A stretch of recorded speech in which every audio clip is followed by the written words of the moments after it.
Joe Cirincione, to the far left here, comes from the very public world of Capitol Hill and the nation's think tanks. And right next to me, Valerie Plame, who comes from the very secret world of undercover CIA operations. Joe is president now of Ploughshares Fund, which is an organization dedicated to the reduction and ultimate elimination of nuclear weapons. He's a member of Secretary of State John Kerry's Security Advisory Board and a former director for non-proliferation at the Carnegie Endowment for International Peace.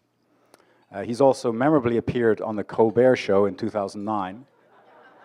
And if you haven't seen it, Google it, because Stephen Colbert gives the most extraordinary 51-second one-man impersonation of a nuclear explosion, which is worth the price of entry.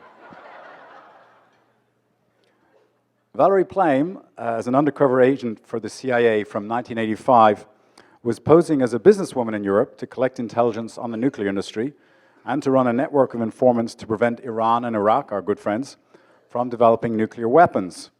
As some of you might know, this career was spectacularly ended in 2003 when Washington Post columnist Robert Novak disclosed in a column her covert CIA identity, which made it very hard for her to continue doing what she was so well trained by the CIA to do. She went on to write a book, Fair Game, My Life as a Spy, My Betrayal by the White House, which was released as a major picture starring Sean Penn and Naomi Watts. And she's also written a number of spy novels featuring a, surprise, surprise, female CIA agent. So we're talking tonight about nuclear proliferation and the attempt to stop it. And I thought we'd start right with the news of the hour almost. As you know, John Kerry and the Iranian Foreign Minister Jawad Zarif are negotiating in Geneva towards a potential nuclear deal between Iran and the United States. There is a deadline. They want to get a deal done by March 24th, which allows a certain number of months then to hammer out the technical details. And my first question to both of you is, will we have a deal? Joe, you want to start? Yes, we will have a deal, and probably soon. And I'll tell you why in just a second. I also have to, one small disclaimer. Although I'm proud to serve on Secretary Kerry's advisory board, these are my own personal remarks. I do not speak for the Secretary. Although I am proud to serve on the Secretary's advisory board, I have to tell you that these are my own personal views. I do not speak for the Secretary, the Department of State, or the U.S. government, and they're always very happy to hear me say that. I think we are going to get a deal. We are very close. We are in the end game. This is a little like Lucy in the football. We've been close before. Last July, we thought we'd get a deal. Last November, we thought we'd get a deal. We got extensions instead. But this time, I think it's for real. The president, I think, is being publicly pessimistic, but I believe the White House and the State Department are cautiously optimistic at this point. To the best of my understanding, we have resolved most of the difficult nuclear issues. We've agreed on limits. We've agreed on inspections. We've agreed on how long this deal will last. And we're now trying to pin down the very intricate issue of sanctions relief. How much? How soon? What's the sequence? If we can resolve that over the next couple of weeks, I think we'll have a deal that will make history. Now, Valerie, let me put this question to you. We would love to see a deal, but there are many, many people, not just in this country, but in Israel and around the world, who say, okay, you do a deal with Iran, but you can't trust them. You spend a lot of time trying to track what Iran was doing covertly in Europe and around the world, trying to source its nuclear materials. Can we trust them? First of all, it's a delight to be here this evening. Thank you for having me. Can we trust them? Well, the options are limited. We don't have a choice. We've gone to the table because yeah, I don't think, is that on? Can you hear me? Sort of. Here, I'm going to trade. How's this? Let me start again. There we go. I want to say thank you for having me here this evening. This is an issue about which I care passionately. This is what I developed my expertise in my CIA career, and it's something that, fortunately, I've been able to continue to pursue after after my old job. So in regards to can we trust the Iranians, I feel that we have to get somewhere with this because there are no other options otherwise. I'm very curious. Joe and I were just talking about this a few moments ago. Of course, Prime Minister Netanyahu will be addressing Congress tomorrow. Everyone is going to be listening very carefully to what he says, what the alternative is. And I think there's a big blank there, frankly. We understand he's very much against it. He will be the first one to say, we don't trust them, you can't trust them, that they have their fingers on the pulse of all the bad things that are happening in the world. We simply can't. The inverse of that is, what else do we do? It's not as though more sanctions are going to bring them, finally to where the position that we want them to be. Let me just reel back a bit, and we'll circle back to Iran and to our administration's policies there. But Joe, scare us a little. There are 16,000 nukes in the world right now. Most people, I think, after 1991 thought it's over. Russia has folded. We don't have to worry about nuclear war. Tell us what happened with the Norwegian weather rocket in 1995. We're very pleased at Ploughshares Fund to have Secretary George Shultz and Secretary Bill Perry on our advisory board. And they have written repeatedly that we survived the 70 years of the nuclear age so far by luck. By luck. It wasn't brilliant policy. It was luck because there were numerous accidents in the nuclear age, numerous miscalculations, hydrogen bombs that were dropped by accident from planes that almost went off, where 6 of the 7 safety features failed, and a $1 switch held, and that's why we have a North Carolina today. It's true. This is true. This is one of the many close calls we've had. And some of those close calls have involved presidents of the Soviet Union or Russia or the United States being told by their military commanders that we were under attack erroneously and they had to launch. This happened several times during the Cold War. But what's really scary is that it also happened in 1995 when the Norwegians were shooting a weather rocket that looked to the Russian deteriorating early warning system as if it was a U.S. submarine-launched ballistic missile coming over the pole at them. That's what they thought it was. And for the first time in the nuclear age, the military went to the leader of Russia, then Boris Yeltsin, and opened up the nuclear football, the suitcase that follows the president of Russia and the president of the United States around, and they told the president, we are under attack, you have to launch. 1995. Fortunately for us, Yeltsin wasn't drunk.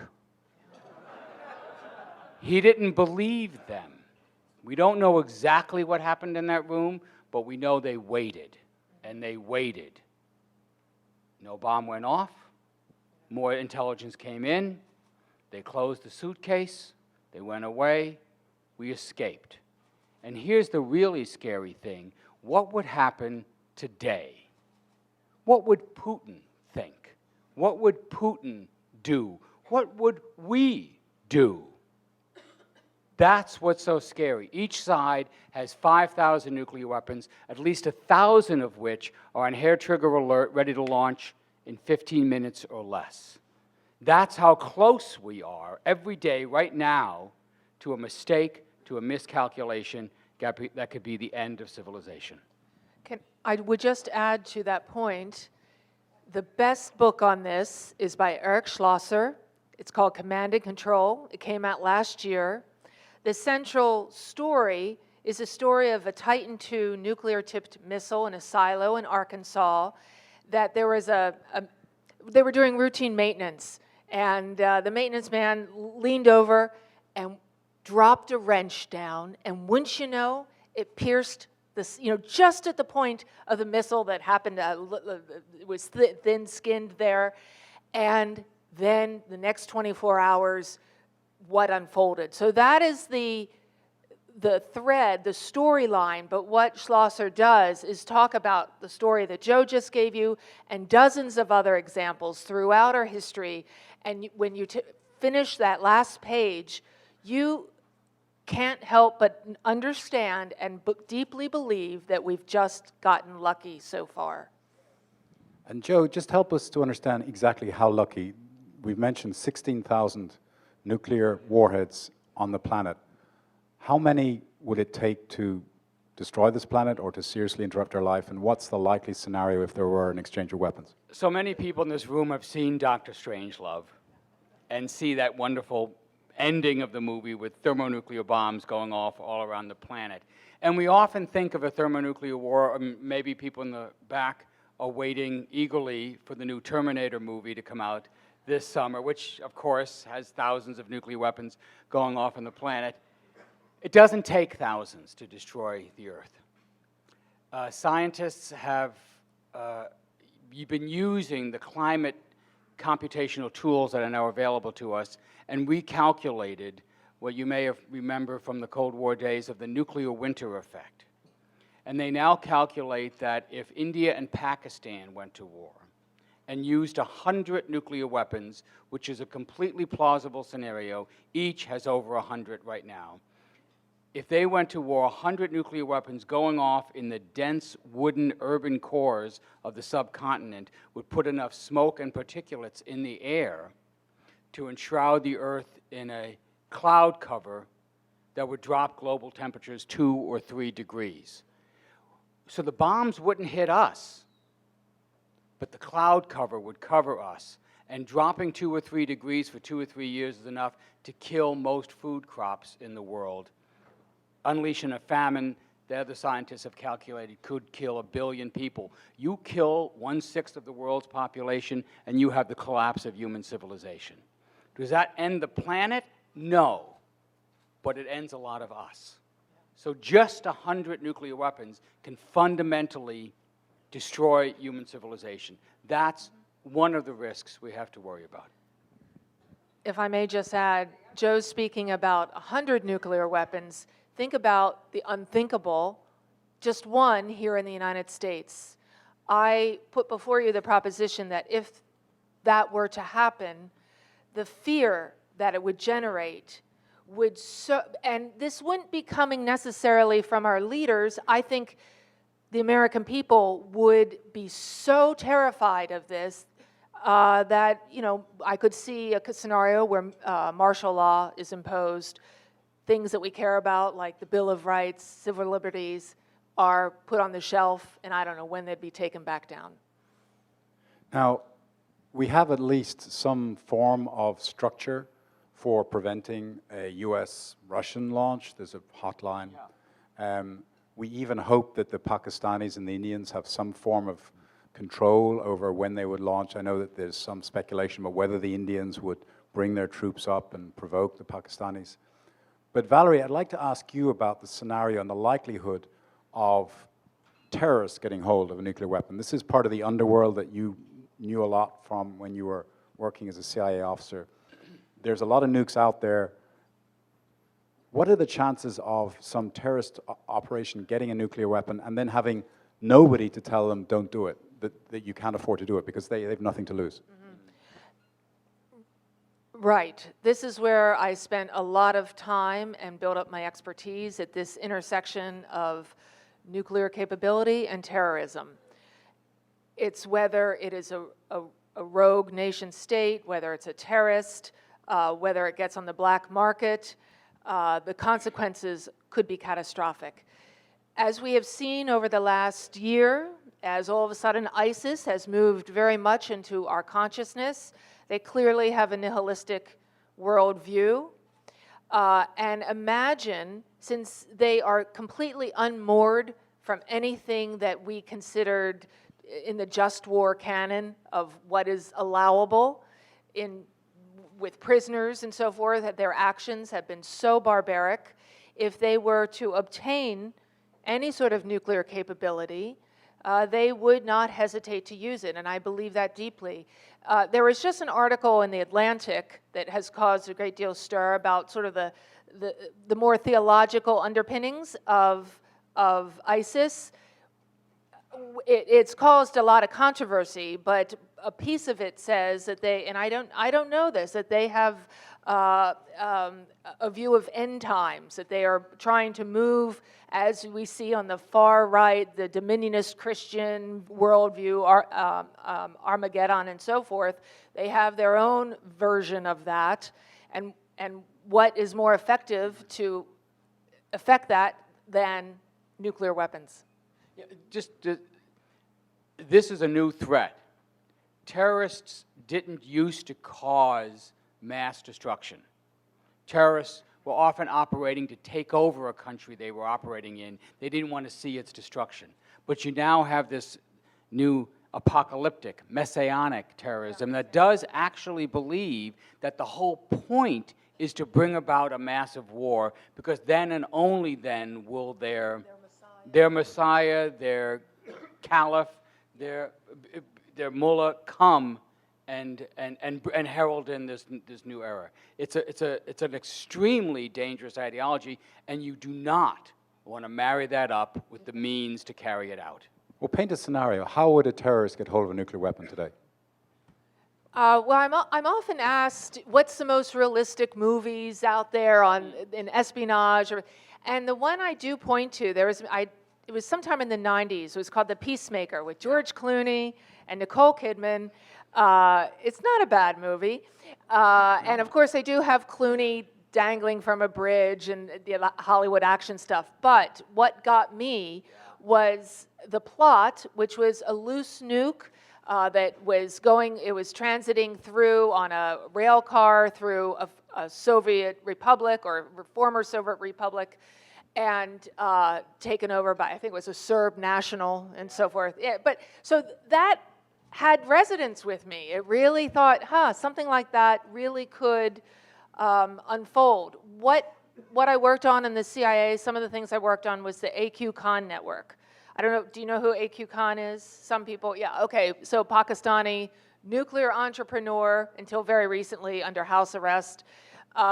He's responsible for the Pakistani nuclear bomb, not to mention really helping out Iran and almost giving Libya the nuclear capacity as well. And in any case, he was the one who had a worldwide network. We worked on rolling up a lot of it, but there's still threads of this remain, and it's out there on the black market. Nuclear technology is no longer some black box. It's easy to obtain. What is hard, they say in Countdown to Zero, you can buy it, build it, or steal it. Building it is extremely difficult. It takes a lot of infrastructure, and people are going to know if you're trying to do that. Buying it or stealing it is the way to go, and that's not that hard. Of the three rogue nuclear states, North Korea, Iran, Pakistan, which one of those should we be very, very afraid of? There's no question in my mind that the most dangerous country on earth is Pakistan. It's not because of their intentions. It's because Pakistan has over 100 nuclear weapons and are building new nuclear weapons faster than any other country on earth. They have enough material for about 100 more and are increasing their production facilities. It has an unstable government, a collapsing economy, strong Islamic fundamentalist influences in the military and the intelligence structure. And they have Al-Qaeda operating and Al-Qaeda-like organizations operating within the national territory of Pakistan. And they share a border with a nuclear-armed rival, India, with whom they've fought 3 or 4, depending how you count them, wars since independence. It's really not a question of the security of the weapons, because the Pakistan military keeps these crown jewels under the tightest security you can imagine. It's a question of the security of the government. What happens if the government fails? What happens if the army splits? Who gets the weapons? Who gets the scientists and engineers who know how to build the weapons? Who gets the material for the weapons? So there are these three scenarios in Pakistan that you worry about, and I'll be real. I cover this in a book I wrote, Nuclear Nightmares, and there's a chapter called The Most Dangerous Country on Earth. And the scenarios are you worry about, one, a nuclear war between Pakistan and India, a terrorist acquisition of a nuclear weapon, or a combination of the two, where a terrorist group intentionally provokes a crisis with India, and a terrorist group did that in 2008 with the attack on Mumbai. The whole point was to bring about a war. You have to understand this. It wasn't to get attention. It wasn't to take hostages. It was to provoke India into invading Pakistan. And the fear is that they do it again.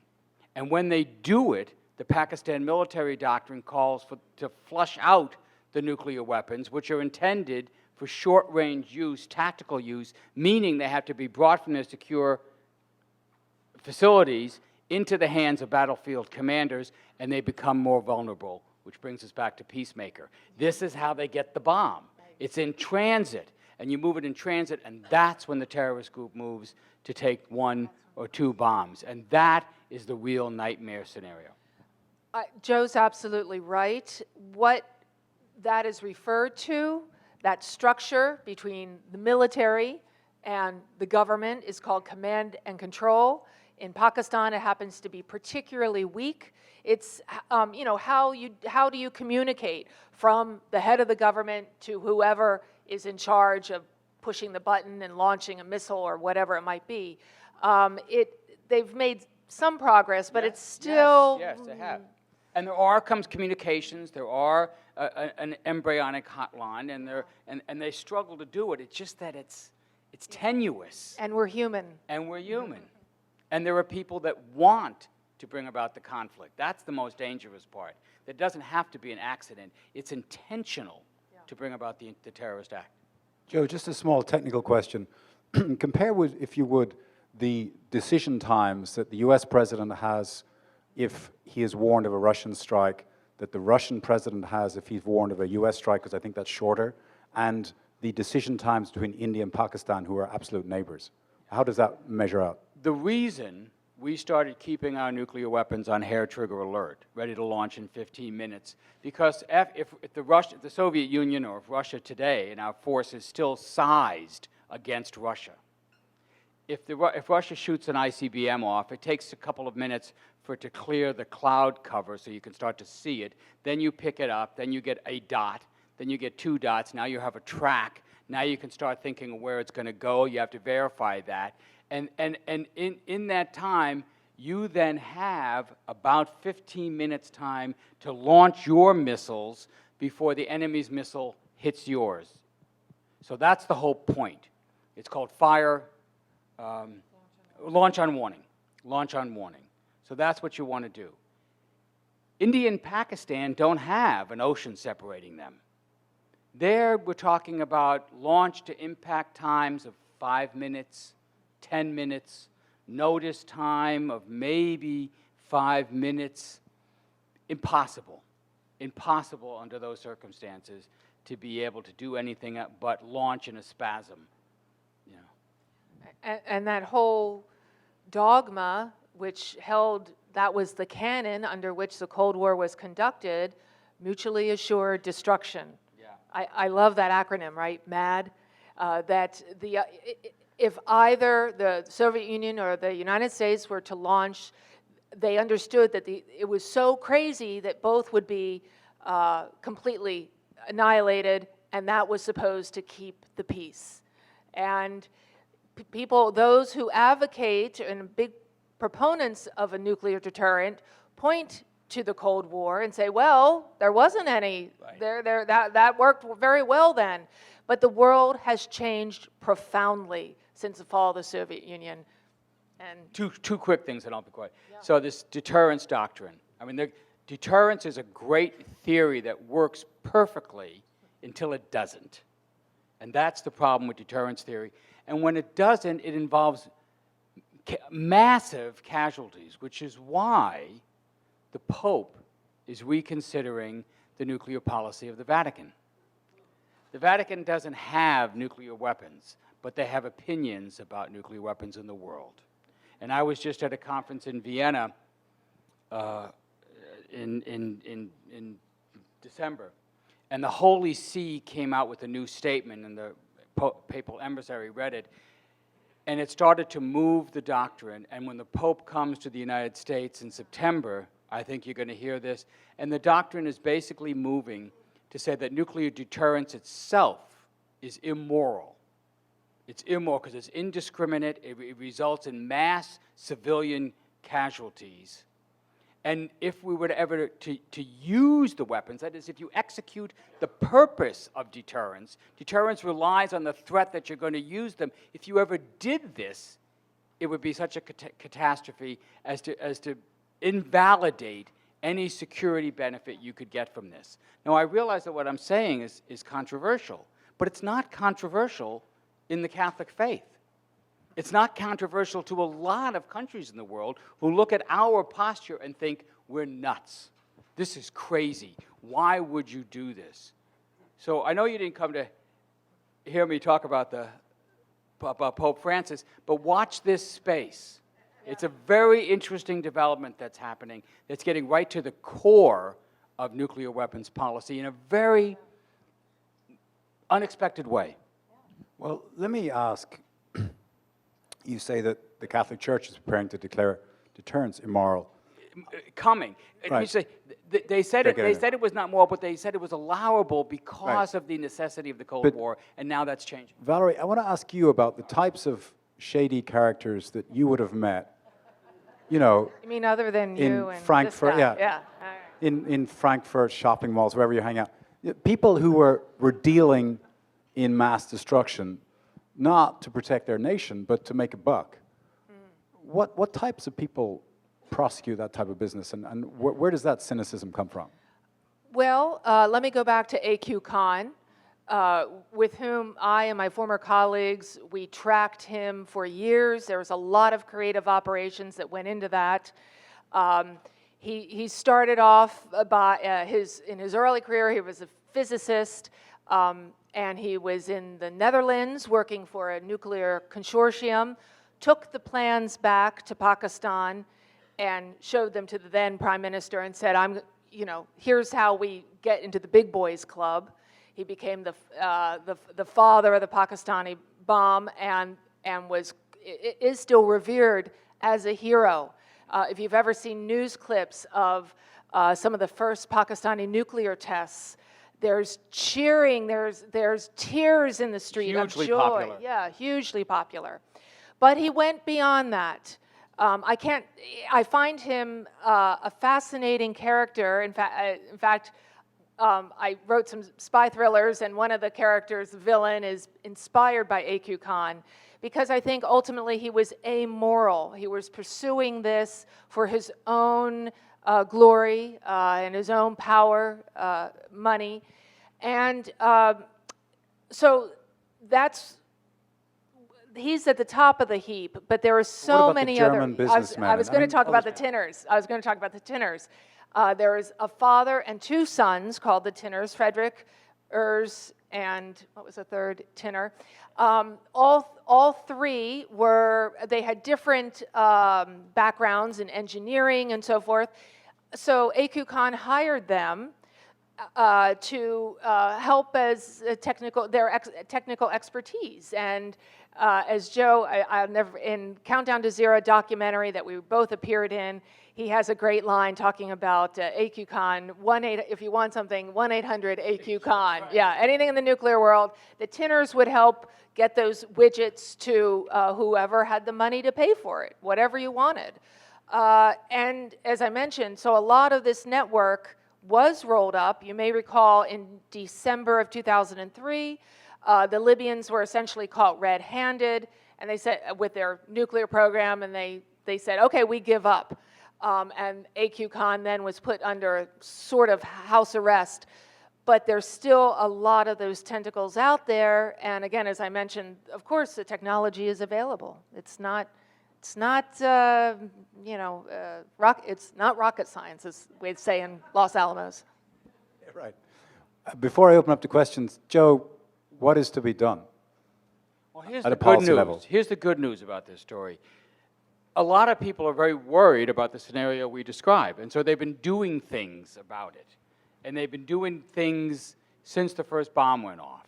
And sometimes it works, and sometimes it doesn't, but there's always this tension between the spread of the bomb and the efforts to contain the bomb. And overall, we're winning. Well, overall, we're winning. From some of you may remember the Cold War scares of the 1980s. We had 70,000 nuclear weapons in the world then. We're down to 16,000. There are fewer countries with nuclear weapons. It's not spreading inexorably, it's contracting. More countries have given up nuclear weapons and nuclear programs in the last 30 years and have tried to get them. And these were not easy cases. It was Ukraine, Belarus, Kazakhstan, South Africa that secretly built 6 nuclear bombs, Argentina and Brazil that were in a nuclear arms race in South America. Gone, over, done. They don't have it. They don't even think about it. Argentina and Brazil went from a nuclear arms race to negotiating, and you know you're a nuclear weapons expert when you can say the Treaty of Tlatelolco. The Treaty of Tlatelolco, where all of South America is a nuclear-free zone. Nobody has nuclear weapons. Same with Africa, a treaty. Every country signed it. Nobody has nuclear weapons because it's in their own national security interest.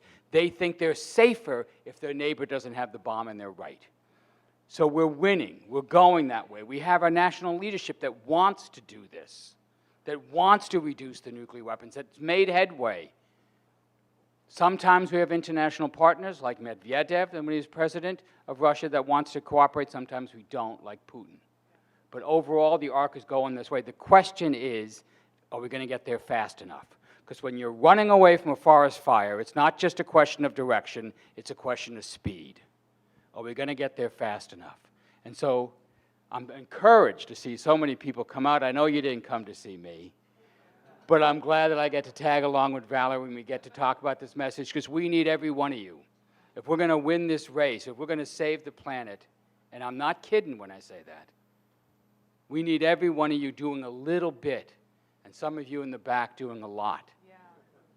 Because you're the ones who are going to inherit this dangerous world. You're the ones who are going to inherit the bill that's coming at the end of the meal. $1 trillion. The U.S. is on track right now to spend $1 trillion over the next 30 years modernizing its nuclear arsenal. That's another danger. Is that where you want to spend $1 trillion over the next 30 years? So you got to be involved, you got to be concerned, you got to at least put this as part of your concern portfolio, one of the things that you worry about among all the other things. But Joe, just my last question here and open up. How do we know that we stay safe? We have the most nuclear weapons. Do we give up everything unilaterally? How do we stay safe? Oh, no. Nobody's talking about unilateral disarmament. No. I mean, it's a global enterprise. It's a step-by-step process. And everybody's got to be involved, not necessarily all at once, but step by step. And many experts have worked on plans that see us going down. For example, real quick, I can't think of a military mission that requires one nuclear bomb. There hasn't been for 70 years. And we've been in lots of wars, and we've lost allies, and we've lost troops, and we have never decided that we had to use a nuclear weapon. But maybe I'm wrong. Maybe we need 1 or 10 or 50. I'll give you 500. Let's keep 500 nuclear weapons. We have 5,000 right now. If we can work out a deal with the Russians sooner or later to ratchet down to hundreds, then we can bring in China and India and Pakistan and Britain and France and, yes, Israel, and bring them into this process and move step by step. If we can get to a world where we have a few hundred nuclear weapons, then we know at that point that we're on the path to safety. But it's a process, it's a struggle, it's going to take decades, it's a generational challenge. Please raise your hand. Please, and we'll get you with the microphone.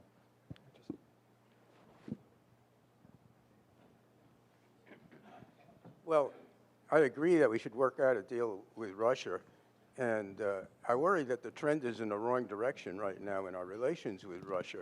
And so I always wondered, what's the probability when we put missiles on Poland's border that there's going to be a launch from Iran that they're able to stop versus the fact that Russia really feels threatened that there are missile sites on their border. And how's that trade off towards trying to, get to some sort of, I don't know, disarmament or mutual agreement with Russia? So, Let me start. So I'm a little biased here. I'm very pro-American in this regard. And I think what Putin is doing with his policy and what he's doing to Russia is outrageous, is despicable, is dangerous. I don't actually think he can last that long with this kind of policy, but while it's happening, it's a threat to us, it's a threat to his neighbors, and it is certainly putting a stick in the spoke of arms control. Nothing is going to go forward on that until he changes his policy. I'm not in favor of the plans of this administration to put missile interceptors in Eastern Europe. I've talked to the Russians about this, both officially and unofficially, in what we call Track 2 discussions, and there is a genuine concern in the Russian military, above and beyond Putin, that those missile interceptors could be tipped with nuclear weapons and go from defensive to offensive. I do believe there's something to this, and I don't think our policy has worked very well. That doesn't justify anything that Putin's doing, but it is a concern. Again, this is a problem. On the advisory board, we've just issued a paper on U.S.-Russia policy, and particularly on Ukraine, and I basically believe the direction we're going in is right, not to inflame the conflict in Ukraine, for example, with a new rush of arms, but to heavily sanction Russia, to isolate them, to wait Putin out.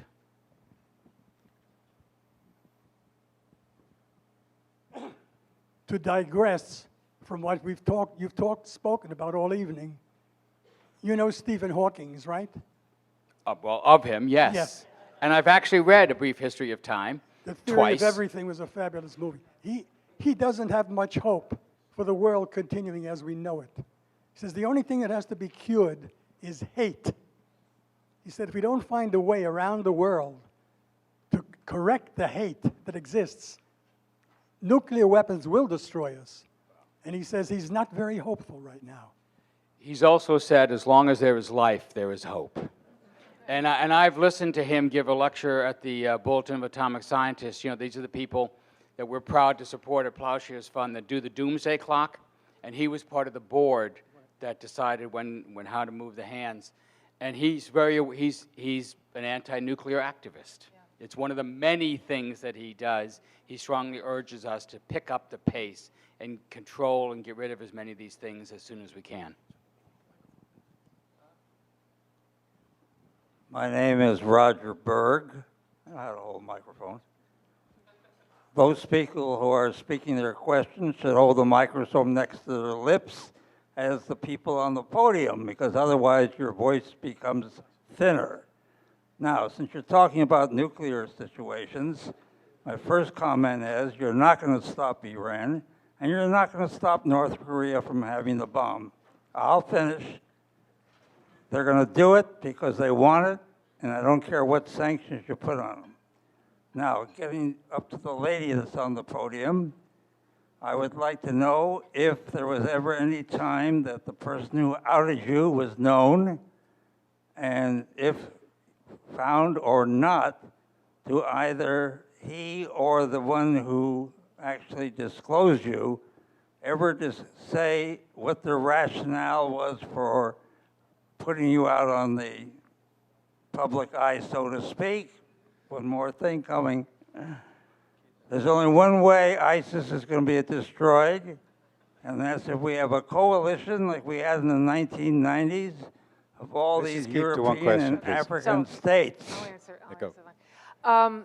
What we do know about when my CIA identity was betrayed is that Vice President Cheney's chief of staff, Scooter Libby, was indicted and convicted on 4 out of 5 counts. But we know that there was a wider conspiracy. There were at least half a dozen journalists that had been told by the White House, senior officials in the White House and at the State Department, that I worked for the CIA, and they were pushing the storyline that I that I was accused of nepotism, I was working at the CIA, having sent my husband on this so-called boondoggle to Niger, where, let me very briefly refresh your memory. What happened was, my husband, I was working at the CIA, my husband was asked, this is in the months following 9/11, there were some reports circulating in the intelligence community about the sale of yellow cake uranium from Niger to Iraq. If it was deemed to be true, then it would have been significant. It would have indicated that Saddam Hussein was seeking to reconstitute his nuclear program. The CIA asked my husband to go to Niger, check out these reports. The reason they did that is because he had quite a bit of credibility. He had served as our head of embassy in Baghdad during the first Gulf War. He had helped negotiate with Saddam Hussein the release of hundreds of American hostages. He had served in Niger. He knew all the officials in and out of government. So he was asked by the CIA to go and check out these reports. So he did, and he found that they were totally bogus, that there was no way that this transfer of 500 tons of yellow cake could have happened. So in January 2003, President Bush gave his State of the Union address just before we were to go to war. You may recall he made now what's called the infamous 16 words, that we have learned from British intelligence that Saddam Hussein has sought significant quantities of uranium from Africa.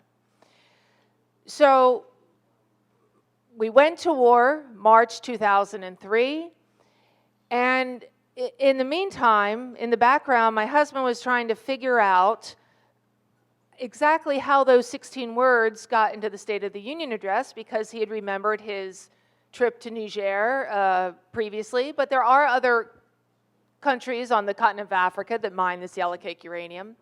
So he was very discreetly asking his colleagues, former colleagues at that point at the State Department, talking to staffers on the Hill, trying to get to the bottom of what the president had said. And he was told, yes, the president was referring to Niger, but, you know, you're going to, if you want to do anything, you're going to have to do it on your own. So a couple things happened in June of 2003. There was stories bubbling in the press about an unnamed ambassador that had checked out this claim of yellow cake uranium, which was really, I might point out, central to what the Bush administration told the American people of why we had to go to war in Iraq. Do you remember many, many administration officials were trotted out and said, we don't want to see the smoking gun in the shape of a mushroom cloud. There is an imminent nuclear threat. So that was central to the Bush administration's argument, and why the American people, I think, were ultimately persuaded to go to war and invade and occupy Iraq. So in June 2003, a couple things happened. Then National Security Advisor Condoleezza Rice went on Meet the Press, and she was asked about these reports that had been circulating, sort of whispering, because, of course, at this point, no WMD had been found in Iraq. And she said, well, maybe there are people in the bowels of the agency that knew about these reports, but no one in my circles did. And Joe knew that to be erroneous, because he had been debriefed thoroughly when he had returned a year previously. Those reports had gone to the office of the vice president and elsewhere throughout the intelligence community. And also a journalist warned him, he said, Joe, listen, this story is about to break open, and you're going to have to figure out what you're going to do with it. You're going to be named. So what would you do, honestly? What would you do if you had information that was completely at odds with what the government was saying? So he gave it a great deal of consideration, and he wrote an op-ed piece for the New York Times. It came out July 7th, What I Did Not Find in Africa. And he talked about what he did not find in Africa, and furthermore, that he believed, his opinion was that the intelligence had been cherry-picked and manipulated to provide support for this invasion of Iraq. And needless to say, the White House didn't take criticism very well. I think at that point in time, they were feeling particularly vulnerable, because even though combat operations were winding down in Iraq, the insurgency was gaining traction. Remember, the Baghdad Museum was looted of priceless antiquities. It was just no WMD is being found. So a week later, a conservative columnist who's gone now, Robert Novak, wrote in his column that Joe Wilson's wife works for the CIA. And that started the media maelstrom that came, and frankly, it was a couple years of character assassination. We were called liars and traitors. I was accused of nepotism. I was called a glorified secretary, you know, because I'm a girl. You know, what could she do? And looking back now with the benefit of a little bit of, you know, time and space, I think this story of Joe Wilson and Valerie Plame, and believe me, when we heard about these people in the newspapers and on TV, it was so surreal, and it felt like it had nothing to do with who we were or our characters or what we stood for. In any case, I mean, it was just bizarre. But I think looking back now, it provided a flashpoint, because until that moment, the administration really was on a juggernaut. No one really was questioning, you know, is this really the best idea we ever had? And I think now we're a long way from where we were. The vast majority of Americans, over 60%, in 2003, believed that Saddam Hussein was involved in 9/11. I don't know where we got that crazy idea, you know, and then there's Jon Stewart flashing on senior administration officials making just that connection. To where we are today, where it's just the reverse. I think most Americans understand that it was a terrible mistake of having gone into Iraq. But that was a long story.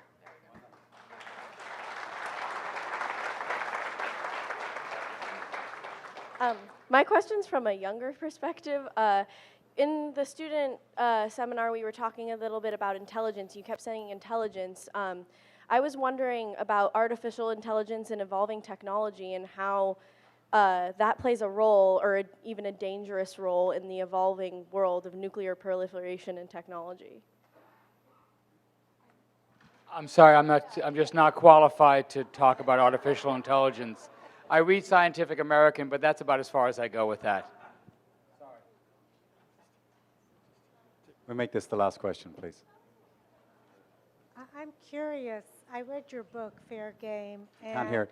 Put it closer, please. I read your book, Fair Game, and I'm wondering, because of your outing, do you know of any of your associates that have been eliminated because of that? Okay. So the real answer is, if you didn't hear the question, do I know of any assets of mine, what happened to them? And the answer is, in some cases I do, in many cases I do not. As standard procedure, there was a complete wash of everything all the cases I had run throughout my whole career.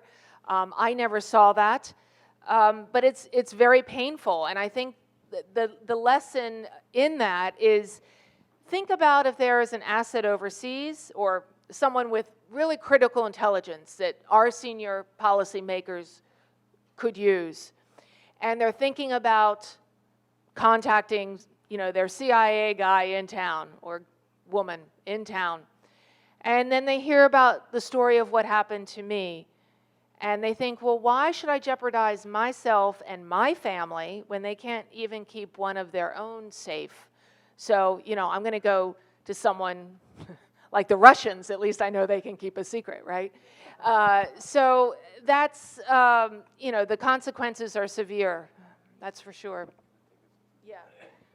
Okay, I think we've run out of time for questions. Thank you so much for coming. I should just say, we have a travel program, and it occurs to me we're sending people to North Korea and to Iran this year. If we send them to Pakistan too, we'd have a trifecta right there. Thank you so much for coming. And Joe and Valerie, thank you so much for very entertaining me. Thank you.